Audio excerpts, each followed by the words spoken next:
Միրան Հակոբյանի նկատմամբ տեղի ունեցած բռնությունից հետո Նիկոլ Փաշինյանը գրառմամբ էր հանդես եկել, նշելով, որ Հայաստանում բռնությունը տեղ չունի եւ բռնության դիմողները պետք է հայտնաբերվեն եւ պատժվեն քաղաքական եւ իրավական գնահատականի արժանանան։ Ինչպես է գնահատում այս հայտարարությունը։ Հերթական երեսպաշտությունը, հայտնաբերեք, ի՞նչ նախանգարում, Զազերշկան ինչումն է։ Բայց Հայաստանում ատելությունը եւ բռնության քարոզիչներից գլխավորներից մեկը Նիկոլ Փաշինյանն է։ Սա հետ կգցեմ ԱԱՑ-ի պատվալետով ասել։ Պոլին կպարկաստեմ, ասֆալտին կփռեմ։ Այդ ու նմանատիպ բաներ։ Կդոմ ես ինչ կանեմ, կշինեմ ընտրությունների ժամանակ որ խոսում էր։ Այսինքն Հայաստանում բացի իշխանությունից, եթե կան էլ ատելություն գեներացնողներ, դրանց ամենագլխավորն իշխանությունն է։ Ասել հայտի հռետորին չակուշ տենլակուզերը, մեղնելակուզերը, բա բռնի։ Սա արդեն որերորդ դեպքն է։ Էդգար Ղազարյանը բռնեցիք, հարց եմ տալիս, Էդգար Ղազարյանին, որ բռնության էին ենթարկել, դատապարտեցիք, ես չգիտեմ, դատապարտվել են թե չէ, կամ հասարակական պարսավանքի ու քաղաքական պարսավանքի ենթարկվել են թե չէ։ Ինչ կապ ունի, ժողովրդավարության բաստիոն եք ասում, բայց ընդդիմախոսների նկատմամբ բռունցքներով հարձակվում են։ Պարոն Շարմազանով, բայց արդյոք Facebook-յան գրառումները պետք է ընդդիմախոսների պարունակի վիրավորանքներ, որն էլ իշխանությանը, այսպես ասած, տեղ տա, որպեսզի նման բռնությունների օրինակ գնան կամ փորձեն խոսքի ազատության նկատմամբ ճնշումներ գործադրել։ Ինչ գրառման մասին է խոսքը։ Ես անում եմ այն, ճիշտ գտնում եմ այն, ինչ ես եմ անում։ Ես երբեք ոչ անձնական դաշտ մտնում եմ, ոչ տեղաշոր մտնում եմ, անձնական դաշտ ու տեղաշոր մտողներին էլ հայհոյանքով խոսացողներն էլ միշտ դատապարտել եմ, թե իշխանության եղած ժամանակ, թե հիմա որպես ընդդիմություն։ Ես գտնում եմ, որ իշխանություն, ընդդիմություն բանավեճը պետք է լինի խիստ, պիտի լինի թեժ նաև, բայց կոռեկտության սահմաններում։ Բայց այդ կոռեկտությունն ով է անցել։ Երբ որ մի ակտիվիստի շան տղային անվանում, այդ ակտիվիստը ինչ ասի շնորհակալ եմ, ես մերժում եմ, նույնիսկ երբ որ Աննա Հակոբյանի եւ նրա բալիկի նկատմամբ ապրիլ 24-ին եղել է Ծիծեռնակաբերդում բուռն արձագանք, մեղմ ասած, ես դատապարտել եմ։ Երբ որ 20 թվականի պատերազմից հետո ԿՊԱ-ականների որոշների նկատմամբ էլի սկսվեց Ես դագաղներ, սևլենտեր, կարծեմ եղավ, չեմ երկուսը, ես էլի դատապարտել եմ, ասել եմ, իմ հանդեպ արել են, իմ ընտանիքի հանդեպ արել են, իմ երեխու հանդեպ արել են, իմ հանրապետական ընկերների ընտանիքների հանդեպ արել են, մի արեք։ Ես ցանկացած կարգավիճակում մերժում եմ հակաժողովրդավարական, հակակոռեկտ արարքները, բայց մի հատ նայենք մեր շուրջը, ով է գեներացնում,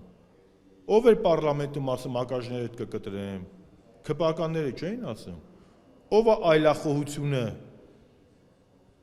միանգամից բանտարկում, կամ կանգնում ասում է պետք է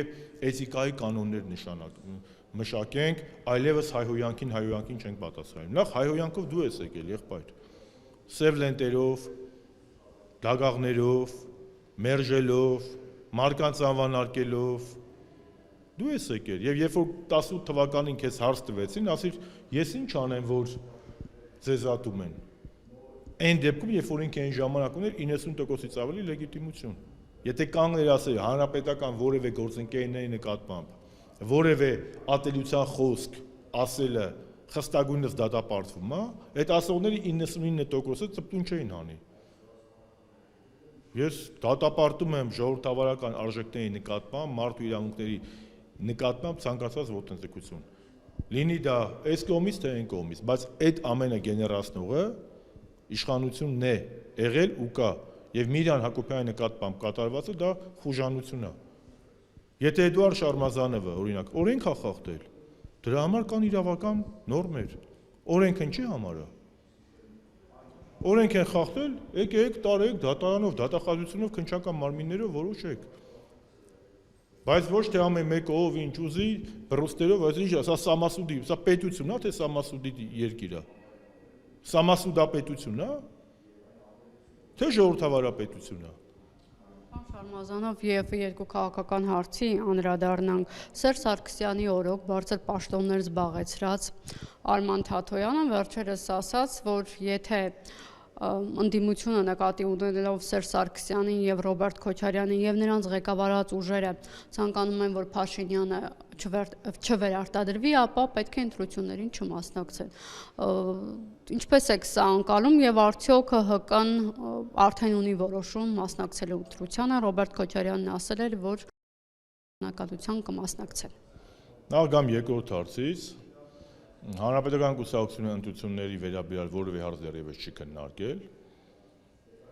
Ժամանակը կգա կքննարկենք, մեր կարծիքը կիմանանք։ Ինչ վերաբերում է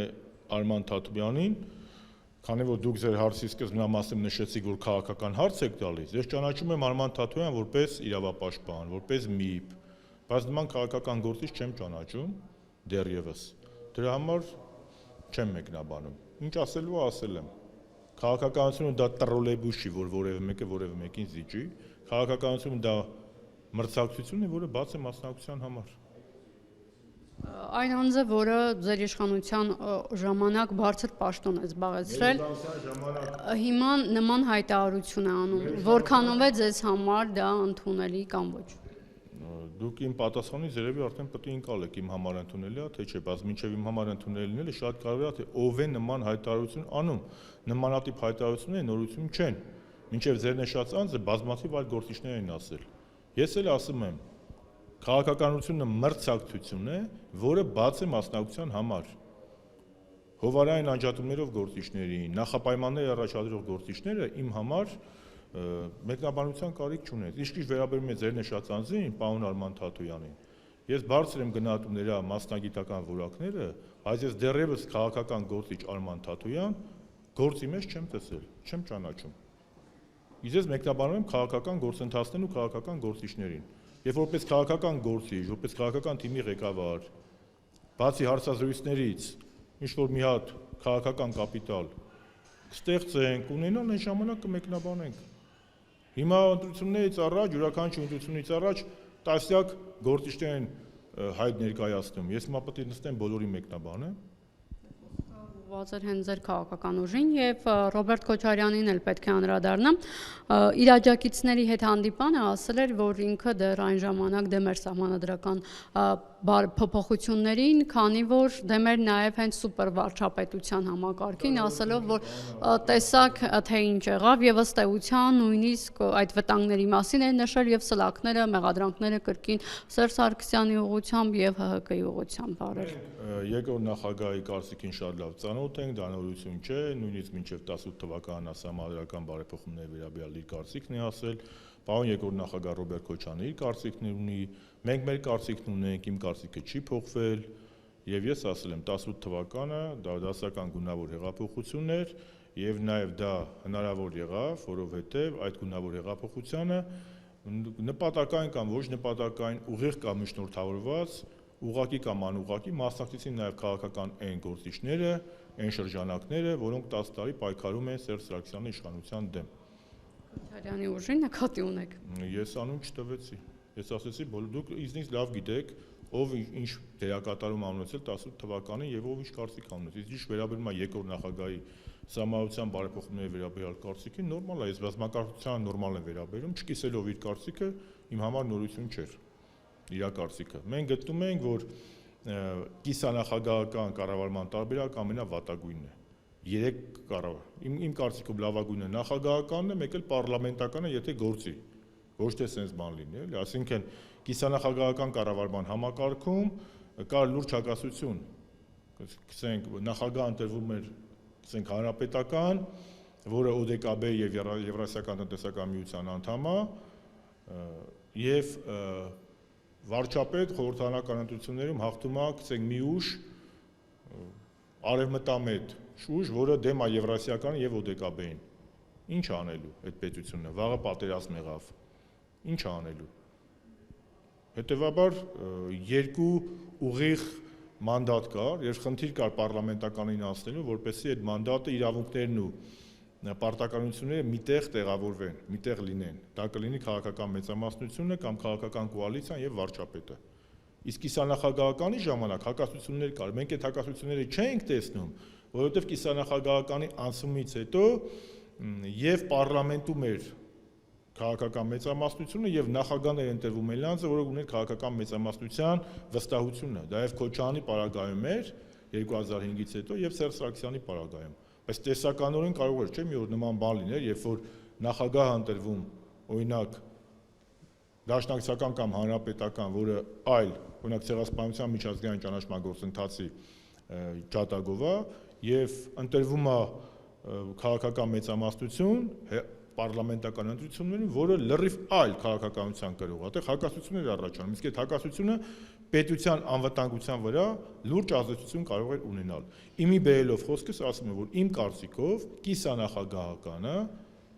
ավելի ոչ արդյունավետ կառավարման ձև է, քան նույնիսկ նախագահականը եւ պարլամենտականը, սա էլ իմ կարծիքը։